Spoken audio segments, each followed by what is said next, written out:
about this awesome country of ours, a country made up of cultures from all over the world.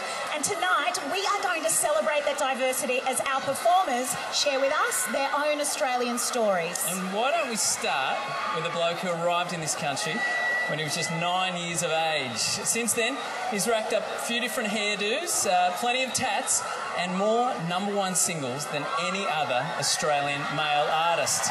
I'm talking about Mr. Guy Sebastian. I was born in Malaysia, and so Dad used to travel a lot for work because he's a geologist, and he was working a lot in Australia. So I think they thought, you know, bugger this, we'll just move the whole family and you know, I guess go for that you know, better life.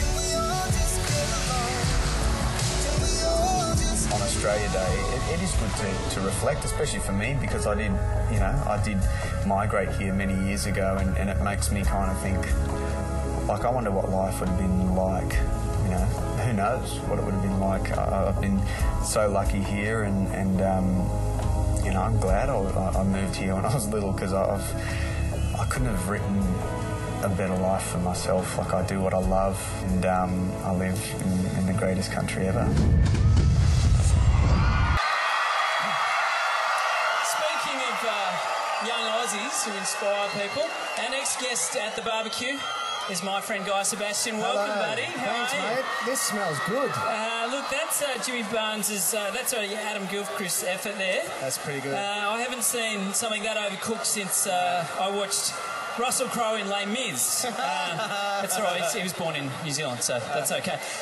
Buddy, 9 years ago, you performed here. I did. Right after you and I hung out and went... Well, I played a significant role. Let's not ignore that.